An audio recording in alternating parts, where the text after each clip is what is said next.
shem Jings ngeok thang dap ha min siem Ha du ngawan pai hu bai age yanga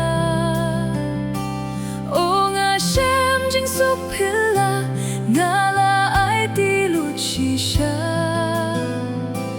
Ngala bret lut ka perthei ban bud iu Jisu Ya perthei ngala yano ban bud iu Jisu Ngan empai dian shu haki jing biet jong ka O ngayai ling ti jing shai Man kas ngi gayai pernai Ya perthei ngala yano ban bud iu Jisu Akat no ngasuk menta Bumen siem usyong hanga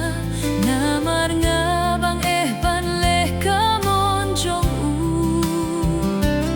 Une kas bak neng shisha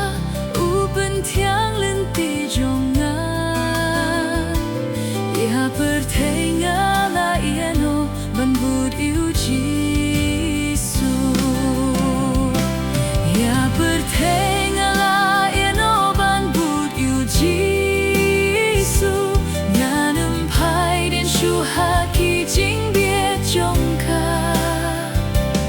O ngayai lenti jing shai Man kas ngi gayai pernai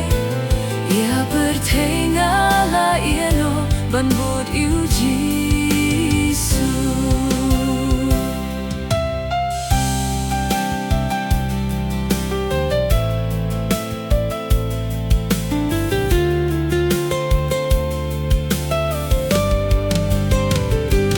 Ula pen kuit parianga Bad uyai dringkat bat nga Ngan yai sno ha uha jing iap ha jing im Jing don ringkat bat yang tam Hamon jong ubangangan Ya perthei ngala iano ban bud iu Jisu Ya perthei ngala iano ban bud iu Jisu Ngan empai dian shu haki jing biet jong ka O ngayai lenti jing shai Man kas ngi gayai pernai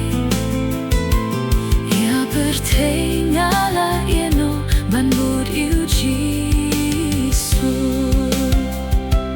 Ka perthei ngam kwa shuhi Kat pangayait man kas ngi Artet sha lenti pernai sha ka purom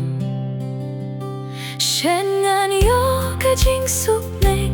Bat kiblas hius pa haneng Ya perthei ngala iano ban bud iu Jisu